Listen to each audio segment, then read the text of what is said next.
Hello नमस्कार, मैं Anil Narwariya exam with तरन पर आपका स्वागत करता हूं एक बेहतरीन न्यूज़ को लेकर। बेहतरीन खुशखबरी है आप लोगों के लिए और बिल्कुल मान लीजिएगा कि 2024 में नौकरी लेने के लिए बिल्कुल पर्याप्त समय भी मिला है आपको, सारी चीज़ें मिली हुई हैं और शानदार वैकेंसी हैं।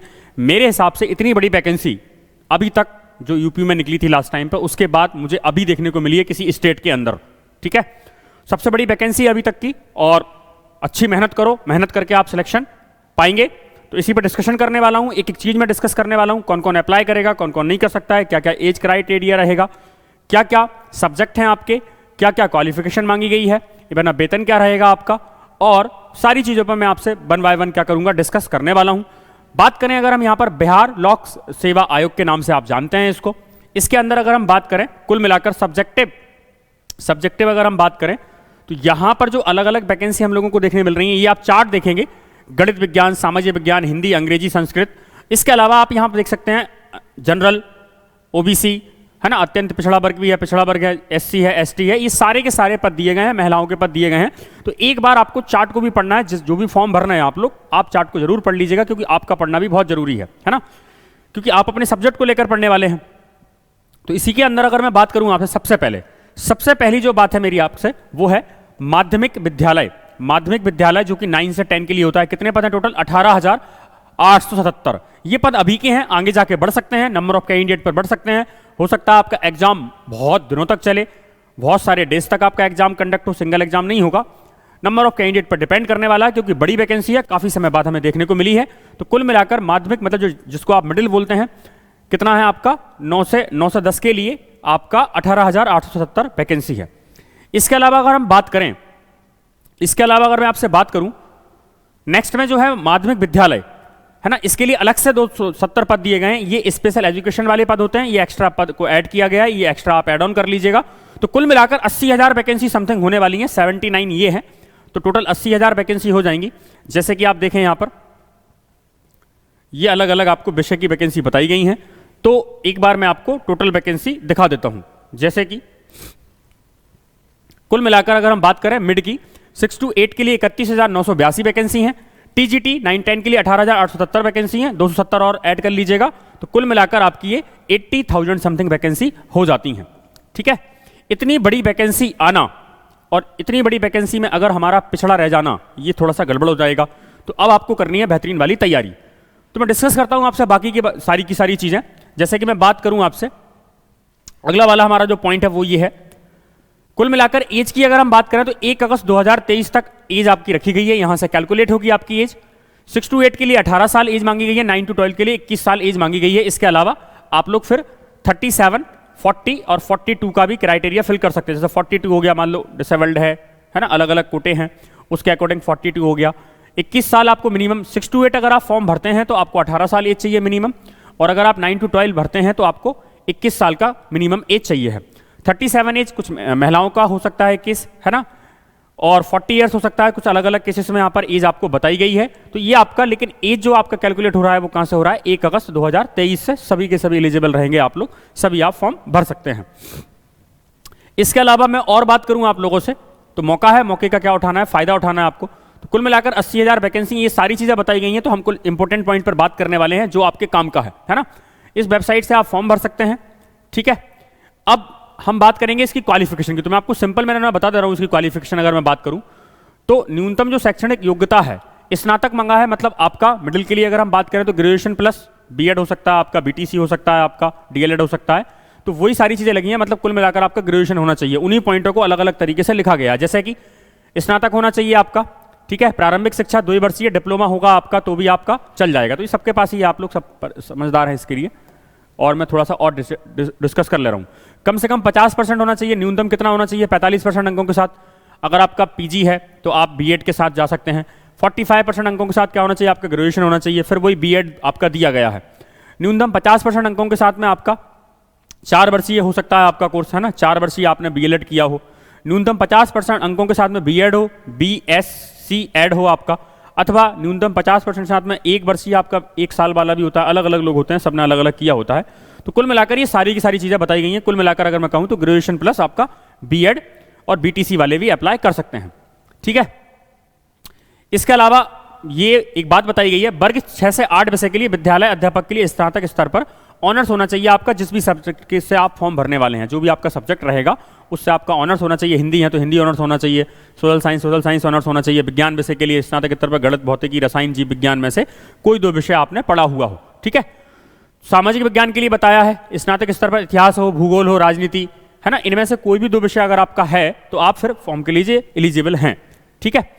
इसके बाद में अगर हम आगे की बात करें, काम की बात अगर मैं करूं आपसे, तो ये आपका बताया गया है जैसे कि 9 to 10 के लिए, है ना, स्वयं एक वैकल्पिक विषय के रूप में शारीरिक शिक्षा के साथ 50% अंक सहित शारीरिक शिक्षा में स्नातक उपाधि हो आपका।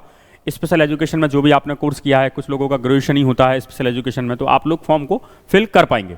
ठीक है। 45% बताया है शारीरिक शिक्षा में।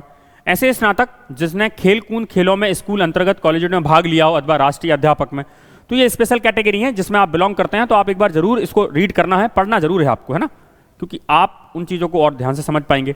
इसके अलावा जो काम की बात मैं बता दूं आपको, 5 से 14 तक फॉर्म भरे जाएंगे आपके। तो जैसे कि मैं बात करूं आपसे, यहां पर कुल मिलाकर हमने एज पर डिस्कस कर लिया है। और अगली वाली बात है पैटर्न की अगर मैं बात करूं तो पेपर का पैटर्न क्या रहेगा आपका। अच्छा, फॉर्म जो भरा जाएगा वो 5 से 14 भरा जाएगा आपका। ठीक है, 5 से 14 नवंबर तक आपके फॉर्म भरे जाएंगे। तो एग्जाम भी बहुत जल्दी ले लेगा वो, दिसंबर में आपका एग्जाम हो जाएगा। एग्जाम कब है आपका? एग्जाम आपका दिसंबर में हो जाएगा। अब दिसंबर में आपका एग्जाम हो गया मतलब ये मान के चलिएगा न्यू ईयर जो है वो आपकी बल्ले बल्ले होने वाली है। नया साल आपके लिए परफेक्ट होने वाला है, एकदम शानदार तरीके से नया साल होगा आपका। ठीक है ना, तो तैयारी आपको करनी है, मेहनत करनी है। ठीक है, कुल मिलाकर बात करूं पैटर्न की, तो एमसीक्यू पैटर्न रहेगा आपका। जैसे कि डाउट बन रहा है बहुत ज्यादा, वायरल खबरों पर ध्यान नहीं देना, आपको पीडीएफ पढ़नी है। एमसीक्यू पैटर्न रहेगा, 150 मार्क्स रहेंगे, 150 क्वेश्चन रहेंगे, multiple choice question, no negative marking, ध्यान दीजिएगा, कोई नेगेटिव मार्किंग नहीं है, बिल्कुल भी परेशान होने की आवश्यकता नहीं है। अच्छा, इस बार बीपीएससी ने पहले बता दिया नो रीचेकिंग, मतलब आप अपनी कॉपी को देख नहीं सकते हैं फिर से, जो भी हो गया आपका फाइनल होगा, नो रीचेकिंग है। मल्टीपल फॉर्म आप फिल कर सकते हो, आप एक से ज्यादा फॉर्म फिल कर सकते हैं, आप प्राइमरी भी कर सकते हैं, आप 6 to 8 के लिए कर सकते हैं, और आप 9 to 10 के 9 से 12 के लिए भी कर सकते हैं। फीस जो है वो 200 रुपये रहेगी मिनिमम, मैक्सिमम 700 रुपये, अलग अलग कैटेगरी के हिसाब से। जनरल वाले हैं आप तो 700 रहेगा, किसी के लिए 200 रहेगा। तो इस तरीके से मैंने आपको शॉर्ट टर्म में बता दिया है। अच्छा, जो इंपॉर्टेंट वाला पॉइंट है इसमें, लैंग्वेज जो है वो आपको क्वालिफाइंग करना है, मैं आगे डिस्कस करूंगा। कुल मिलाकर लैंग्वेज जो होती है वो सेक्शन 1 के अंदर होती है, और कितने मार्क्स का होता है? 30 मार्क्स का। अब 30 मार्क्स का मतलब आपको 30% लेकर आना है। अब 30 मार्क्स का 30% कितना होगा? 9 मार्क्स होगा। आपको 9 मार्क्स तो लाने ही लाना है। ठीक है, तभी आपका क्या होगा? पेपर चेक होगा, मतलब आप क्वालिफाई हो जाओगे। फिर आपको स्कोर अपना मेरिट में नाम लाने के लिए आपको सब्जेक्टिव स्कोर करना है। तो आपको क्वालिफाई करने के लिए, आपका पेपर चेक होने के लिए आपको लैंग्वेज जो है वो क्वालिफाइंग है। 30%, 30 मार्क्स का 30% मतलब 9 नंबर आपको लाना है, तो सभी के आ जाएंगे, उसमें भी कोई तनाव वाला काम नहीं है। ठीक है, इजीली आप क्वालिफाई कर पाओगे। अब डाउट आता है सीटीटी वाले अपीयर्ड होंगे कि नहीं होंगे। अरे भाई, पहले तो तुम्हारा बीपीएससी हो जाएगा, है ना, सीटीटी तो बाद में होने वाला है, तो पहले ही करा लिया उन्होंने एक एग्जाम अपना। इसके अलावा मैं बात करूं आपसे अगली वाली, जैसे कि मैं बात करना चाह रहा हूं आपसे, जो हमारी अगली चर्चा है वो है, कुल मिलाकर अगर हम बात करें इसके एग्जाम पैटर्न की। एग्जाम पैटर्न में आपका एक तो है सेक्शन नंबर 1। सेक्शन नंबर 1 में आपको 3 सेक्शन में पेपर होगा आपका, मतलब 3 सेक्शन रहेंगे पेपर के अंदर। तो पहले सेक्शन में आपका क्या रहेगा? लैंग्वेज रहेगी 30 मार्क्स की। लैंग्वेज कितने मार्क्स का रहेगा? 30 मार्क्स का, जो कि मैंने आपसे डिस्कस किया है। इसमें आपको कितना लाना है? 30% लेकर आना है। 30% मतलब कितने मार्क्स लेकर आना है? 9 मार्क्स लेकर आना है, और ये होंगे आपके क्वालिफाइंग। कैसे होंगे? मार्क्स से क्वालिफाइंग होंगे। ठीक है, अब मेरिट बनाने के लिए आप क्या करोगे? फिर आपका सेक्शन नंबर 2 रहेगा। सेक्शन नंबर 2 आपका जीएस वाला रहेगा, है ना, डिफरेंट जो क्वेश्चंस पूछे जाते हैं वो 40 मार्क्स के रहेंगे। और लास्ट में जो सेक्शन 3 है आपका, ये रहेगा आपका सब्जेक्टिव। कितने मार्क्स का है आपका? 80 मार्क्स का। तो सब्जेक्टिव में आपको बहुत मेहनत करनी है, सब्जेक्टिव से ही आपका सबसे ज्यादा स्कोर बनने वाला है। अगर आप सब्जेक्ट में कंफर्ट हैं तो आप बाकी सब्जेक्ट पर टाइम दे सकते हैं। लैंग्वेज आपका बैरियर नहीं बनेगा, लैंग्वेज तो आप क्वालिफाई कर ही जाओगे, है ना, जो भी संस्कृत है, हिंदी है, इंग्लिश है, उर्दू है, जो भी आपकी लैंग्वेज है उसको आप क्वालिफाई कर जाओगे। तो ये पूरा का पूरा पैटर्न रहेगा। तो तीनों सेक्शन में आप समझ गए होंगे 1, 2, 3 में कि लैंग्वेज आपका 30 मार्क्स का रहेगा, जीएस 40 मार्क्स का, और सब्जेक्टिव आपको पता ही है 80 मार्क्स का आपको पेपर देना है। अगली बात आ जाती है, सर वेतन के बारे में बताएंगे क्या? अरे भाई, वेतन क्या है? जो गवर्नमेंट का सबसे अच्छा वेतन होता है, गवर्नमेंट के अनुसार जो भी सबसे बेहतरीन वेतन होता है वो आपको मिलेगा। तो वेतन की चिंता मत करो, अच्छा ही वेतन मिलेगा आपको। आप बस क्या करो? मेहनत करो। क्या करना है? स्टार्ट कर दीजिए, आप मेहनत कीजिए। मेहनत करोगे तो सारे के सारे वेतन अच्छे लगने वाले हैं अपने को, है ना। सरकारी वेतन है, सरकारी वेतन तो कम भी हो तो भी अच्छा लगता है, और ज़्यादा हो तो बहुत अच्छा लगता है। इसके अलावा अगली वाली बात है, अब क्वालिफिकेशन की अगर हम बात करें तो मैं 3 चरणों में आपसे बात करने वाला हूं। सबसे पहले मैं बात करूंगा आपसे 6 to 8 के बारे में। तो तो 6 to 8 के बारे में जिसको आप मिडिल बोलते हैं। ग्रेजुएशन प्लस क्या, बीटीसी वाले भी अप्लाई कर सकते हैं, बीएड वाले भी अप्लाई कर सकते हो आप लोग, डीएलएड वगैरह है तो भी आप अप्लाई कर सकते हो। अब ग्रेजुएशन में वही 45%, 50% अलग अलग क्राइटेरिया में है। अगर मैं बात करूं आपसे 11th 12th के बारे में बात करूं तो यहाँ पर आपको क्या चाहिए, मास्टर चाहिए, मास्टर के अलावा क्या चाहिए आपको, बीएड चाहिए। इसके अलावा जो स्पेशल एजुकेशन वाले हैं, स्पेशल एजुकेशन जिन्हें स्पेशल डिप्लोमा किया हुआ है, उनके लिए अगर मैं बात करूं यहाँ पर, तो उनके लिए यहाँ पर डिप्लोमा इन स्पेशल एजुकेशन रहेगा। और इसमें क्या रहेगा, इसमें आपको एक ब्रिज कोर्स करना पड़ेगा, तो वो कोई बहुत बड़ा इशू नहीं है। ज्वाइनिंग के बाद आप ब्रिज कोर्स कर ही लोगे, और 6 महीने का ब्रिज कोर्स होता है, 6 महीने आप ज्वाइन करके कंप्लीट उसे कर लोगे, तो वो कोई बहुत बड़ा इशू नहीं है। कुल मिलाकर हमें यहाँ पर क्या करना है, क्वालिफाई करना है एग्जाम को। क्या करना है, क्वालिफाई एग्जाम को करना है, ठीक है। तो ये सारी की सारी चीजें आपको समझ में आ गई होंगी। तो ये था आपका डिटेल नोटिफिकेशन, जो भी आपके लिए महत्वपूर्ण बिंदु थे वो सारे मैंने डिस्कस कर लिए हैं।